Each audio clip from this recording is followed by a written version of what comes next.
Hey guys, JB's Fear Freak here, back for another Ultimate video, and today we're going to be looking into Avalanche Abaasy for our Super Boss Guide. But if you enjoyed this video, make sure to hit that like and subscribe button, and also hit the notification bell so you never miss out on any of my future content. Also, spoiler warning for the 7th party member of Xenoblade Chronicles. You have been warned. So, Avalanche Abaasy is the strongest enemy in the game at level 120. He is part of the Dragon family and can be found on Valak Mountain at the 3 Sage Summit after the events of the Mechonis Core.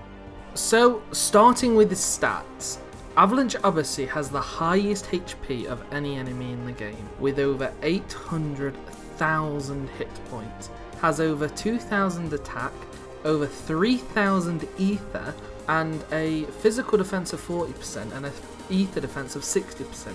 So he's actually more prone to taking damage from physical attacks rather than ether attacks. His agility is only 80, however, because he's a higher level than you, his agility will actually work at around 280, which is why it is an absolute necessity for you to run things like night vision to make sure you've got a higher accuracy in the game.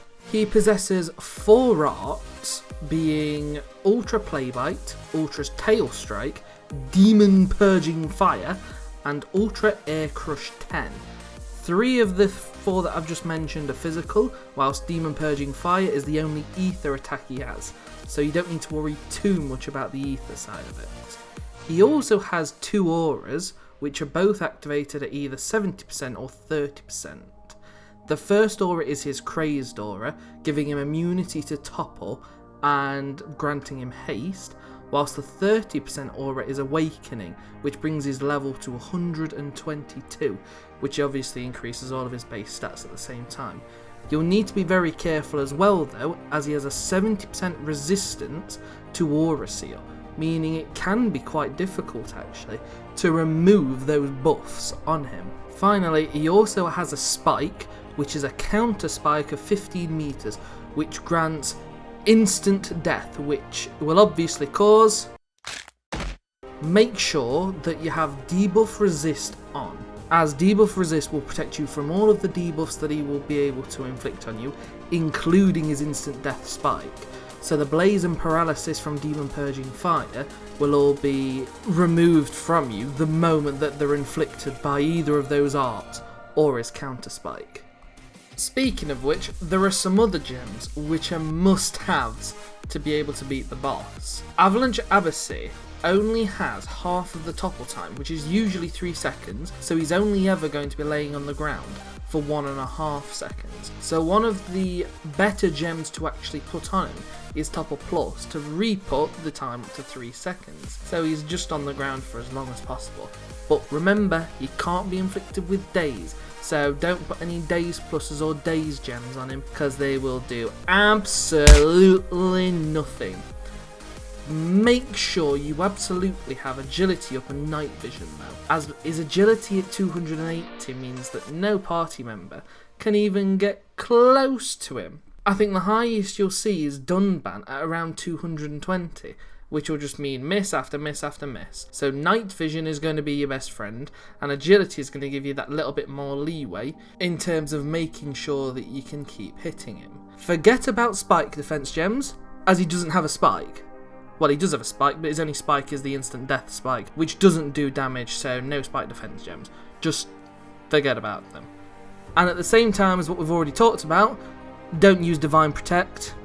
No point. Then with your remaining gem slots, simply pick the things that you prefer again. So, Strength up, Ether up. Unbeatable is quite good on the tanks, for if he does a surprise art that you wasn't expecting, or you don't have a Bernardo shield up in time to counter it. There's, if it's level 6, a 50% chance for you to survive the hit and not end the run all at once then. And other than that, on terms of your weapons, attack plus double attack and crit up will be very, very good as well for quickly building up high amounts of damage, as well as, with haste especially, building up a party gauge and your talent gauge so that you'll be prepared if he tries and gets in a sneaky big hit so you can protect yourself and win the battle, which is what it's all about. So now we know what gems we want to use, we need to know which party members we're going to use in the first place. Now, each one of the 7 party members can actually be very, very effective against Avalanche Abaasy. But we need to know first who and for what reason. Shulk's excellent as a DPS, as well as providing tons of utility with his Monado arts, being able to protect against his very, very powerful attacks, on top of being able to topple and heal.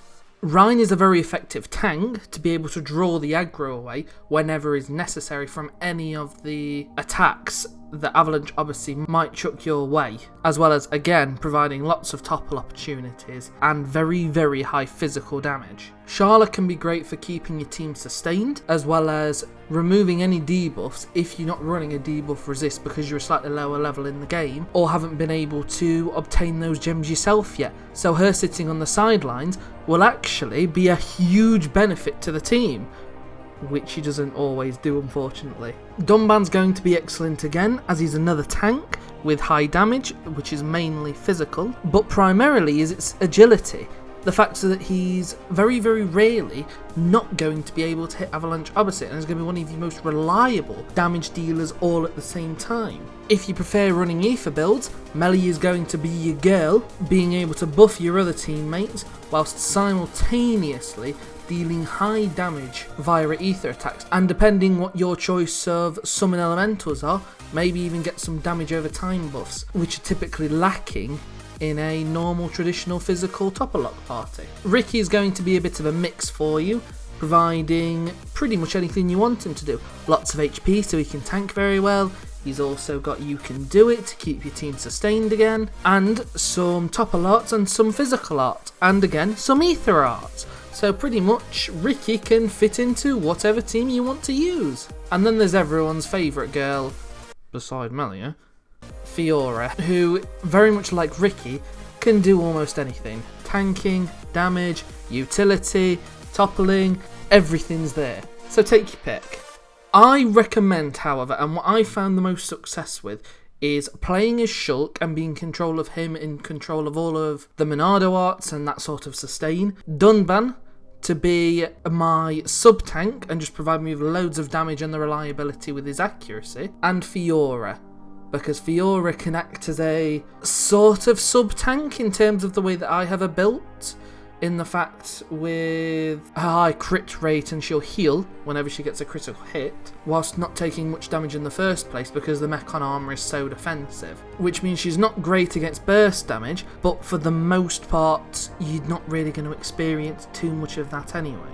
I can very, very easily as well sub in either Dunban or Fiora for Rein if I want a little bit more straightforward burst damage and a little bit of a quicker topple art with his Wild Down instead of Steel Strike. But if you haven't guessed already, one of the most effective strategies for beating this boss is still topple locking, even though he's got the half topple time. Simply because you can interrupt the majority of his attacks and therefore come out on top and be able to smash this dragon in his ugly face.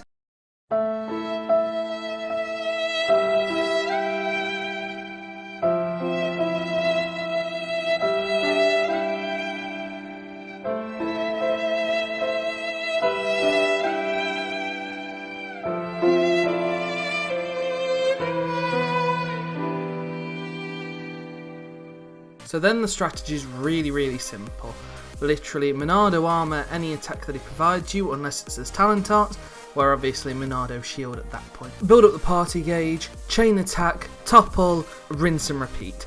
That's simple. And with that, you're now officially a Dragon Slayer. Not that kind of Dragon Slayer. But if you guys enjoyed this video, please make sure to subscribe so you never miss out on anything in the future. And thanks for watching.